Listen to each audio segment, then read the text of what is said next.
നമുക്ക് കട്ട്ലറ്റ് ഉണ്ടാക്കാം. അതിന് വേണ്ടിയിട്ട് ഞാനൊരു 3 പൊട്ടാറ്റോ എടുത്തിട്ട് നമ്മുടെ കുക്കറിൽ നന്നായി വേവിക്കാൻ വേണ്ടി വെച്ചിട്ടുണ്ട്. അപ്പുറത്ത് തന്നെ ഞാനൊരു ചീഞ്ചട്ടി എടുത്ത് അതിലേക്ക് എണ്ണ ഒഴിച്ചിട്ട് നമ്മുടെ ചിക്കൻ ഒന്ന് ഫ്രൈ ചെയ്തെടുക്കുന്നുണ്ട് കേട്ടോ. നോർമലി ഈ ചിക്കനൊന്ന് ഉപ്പും കുരുമുളകും ഇട്ട് വേവിച്ചെടുക്കുന്നത് ഞാൻ കണ്ടിട്ടുള്ളൂ. പക്ഷേ എനിക്കിങ്ങനെ ഫ്രൈ ചെയ്ത് ചിക്കനാണ് ഇഷ്ടം. അപ്പോൾ ഞാനൊന്ന് ഫ്രൈ ചെയ്തെടുക്കുന്നുണ്ട്. ഫ്രൈ ചെയ്തെടുക്കുക എന്ന് പറഞ്ഞാൽ നല്ല ഡീപ്പായിട്ട് ഫ്രൈ ചെയ്യുന്നൊന്നുമില്ല. നോർമലി ഒന്ന് അതൊന്ന് വെന്ത് കിട്ടുക, അത്രയും നമുക്ക് വേണ്ടുള്ളൂ. അപ്പോൾ ഞാനിതിവിടെ ഫ്രൈ ചെയ്യാൻ വെക്കുന്നുണ്ട്. അതിൻ്റെ ഒപ്പം തന്നെയാണ് കേട്ടോ ഞാൻ ഇതിലേക്ക് വേണ്ട മസാലയ്ക്കുള്ള ഐറ്റംസൊക്കെ അരിഞ്ഞെടുക്കുന്നത്. ഇതിനധികം ഇൻഗ്രീഡിയൻസ് ഒന്നും ആവശ്യമില്ല കേട്ടോ. നമ്മുടെ സവാള, പച്ചമുളക്, വേപ്പില, ഈ ഒരു 3 ഇൻഗ്രീഡിയൻസ് മാത്രമേ ആവശ്യമുള്ളൂ. നമുക്ക് ഈസി ആയിട്ട് വീട്ടിൽ ഉണ്ടാക്കിയെടുക്കാൻ കട്ട്ലേറ്റ് കേട്ടോ. അതിൻ്റെ ഒപ്പം തന്നെ നമ്മുടെ പൊട്ടാറ്റോ അവിടെ കിടന്ന് വേവുന്നുണ്ട്, നമ്മുടെ ചിക്കൻ അവിടെ ഫ്രൈ ആവുന്നുണ്ട്. കുറച്ച് സവാള അരിഞ്ഞതിന് ശേഷമാണ് എനിക്ക് തോന്നിയത് നമ്മുടെ ഈ ചോപ്പറിലിട്ടൊന്ന് ചോപ്പ് ചെയ്തെടുത്താൽ പോരെ, നമുക്ക് നന്നായി കുനുകുനാന്ന് അരിഞ്ഞ് കിട്ടണം സവാള. അപ്പോൾ ഈ ചോപ്പ് ചെയ്തെടുത്ത് കഴിഞ്ഞാൽ നമുക്ക് വേണ്ട അത്ര രീതിയിൽ ഇത് കിട്ടുന്നുണ്ട്. അപ്പോൾ ഞാനിതൊന്ന് നന്നായി ചോപ്പ് ചെയ്തെടുത്തോണ്ട് തന്നെ ആ പണി പെട്ടെന്ന് തീർന്ന് കിട്ടിയിട്ടാണ്. അപ്പോഴേക്കും നമ്മുടെ പൊട്ടാറ്റോ അവിടെ വെന്ത് കിട്ടിയിട്ടുണ്ട്. ഒരു 4-5 വിസിൽ ഞാൻ അടുപ്പിച്ചിട്ടുണ്ട്. അപ്പോൾ നമ്മുടെ പൊട്ടാറ്റോ നമ്മൾ ഇനിയൊന്ന് ഉടച്ചെടുക്കണം. ഈ ഉടയ്ക്കാൻ കൈകൊണ്ട് പറ്റില്ല, കാരണം ഇത് നല്ല ചൂടാണ്. അപ്പോൾ ഇതൊന്ന് ഉടച്ചെടുക്കുകയാണ് ഈ കാണുന്നത്. ഞാൻ സ്പൂൺ വെച്ചിട്ടാണ് ഉടയ്ക്കുന്നത്.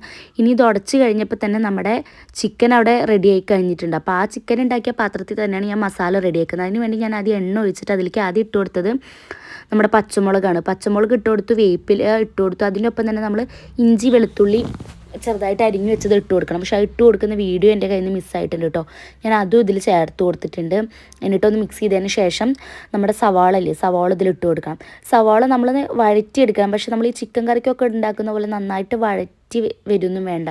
ചെറുതായിട്ട് നമുക്കിങ്ങനെ കഴിക്കുമ്പോൾ കടിക്കാൻ കിട്ടുന്ന രീതിയിൽ വേണം ഇതിൻ്റെ ഉള്ളിലെ ഫില്ലിങ്സ് ഉണ്ടാക്കിയെടുക്കാൻ. അപ്പോൾ അതിന് വേണ്ടിയിട്ട് ഞാൻ സവാള ഇട്ടിട്ടുണ്ട്. ഇനി ഈ സവാള ഒന്ന് വഴണ്ടി വരുമ്പോൾ നമ്മൾ ഇതിൽ മസാലപ്പൊടി ചേർത്ത് കൊടുക്കും കേട്ടോ. പിന്നെ നമ്മൾ ഉപ്പിടുമ്പോൾ എപ്പോഴും ശ്രദ്ധിക്കണം. ഓൾറെഡി നമ്മൾ ചിക്കനിൽ ഉപ്പിട്ടിട്ടുണ്ട്, പൊട്ടാറ്റോ ഉപ്പിട്ടിട്ടാണ് വേവിക്കാൻ വെച്ചിട്ടുള്ളത്.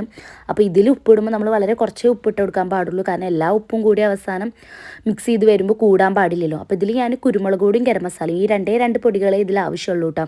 അതും ചേർത്ത് കൊടുത്തിട്ട് മിക്സ് ചെയ്തിട്ടുണ്ട്. അപ്പോൾ നമ്മുടെ മിക്സൊക്കെ ഇവിടെ ഏകദേശം റെഡിയായി വന്നിട്ടുണ്ട്. ഇനി നമുക്കിതെല്ലാം കൂടിയിട്ടൊന്ന് മിക്സ് ചെയ്തെടുക്കാം. അപ്പോൾ ഈ ഓൾറെഡി ഉണ്ടാക്കി വെച്ച മസാലയ്ക്ക് നമ്മൾ പൊട്ടാറ്റോ ഇട്ട് കൊടുക്കുന്നുണ്ട്. പിന്നെ നമ്മൾ നേരത്തെ വറുത്ത് വെച്ച ചിക്കൻ ഇല്ലേ, അതൊന്ന് മിക്സിയുടെ ജാറിലിട്ട് അടിച്ചെടുക്കുന്നുണ്ട്. ഞാൻ അരച്ചത് കുറച്ച് കൂടിപ്പോയി, ഇത്ര അറിയാൻ പാടില്ല കേട്ടോ. ജസ്റ്റ് ചിക്കനൊക്കെ തന്നെ കടിക്കാൻ പറ്റുന്ന രീതിയിൽ വേണം. പിന്നെ ഞാൻ ബ്രെഡ് ക്രംസും മുട്ടയെടുത്ത് വെച്ചിട്ടുണ്ട്. ഇനി ഇതൊക്കെ നന്നായി മിക്സ് ചെയ്തതിന് ശേഷം ഇതൊരു റൗണ്ട് ഷേപ്പിലാക്കിയിട്ട്, നമുക്ക് ഇഷ്ടമുള്ള ഷേപ്പാക്കാൻ ഞാൻ റൗണ്ട് ഷേപ്പാണ് ആക്കിയത്. റൗണ്ട് ഷേപ്പിലാക്കിയിട്ട് മുട്ടയിൽ ഡിപ്പ് ചെയ്ത് പിന്നെ ബ്രെഡ് ക്രംസിൽ മുക്കിയിട്ട് നമ്മൾ പൊരിച്ചെടുക്കണം. ഈ ടൈമൊക്കെ ആകുമ്പോഴത്തേനും എൻ്റെ ഫോണിൻ്റെ ചാർജ് തീർന്നു പോയി, സ്വിച്ച് ഓഫ് ആയിപ്പോയി ഗൈസ്. അപ്പോൾ അതൊന്നും എനിക്ക് കിട്ടിയില്ല. ബാക്കിയൊക്കെ ഇത് ഏകദേശം ഈ ഒരു ലെവലിൽ എത്തുമ്പോഴാണ് ഫോണ് ഓൺ ആവുന്നത്. അപ്പോൾ അത് നമ്മൾ റെഡി ആയപ്പോൾ ആദ്യം കൊടുത്ത് നമ്മുടെ കുട്ടീസിനാണ്. അവർക്കൊക്കെ ഭയങ്കര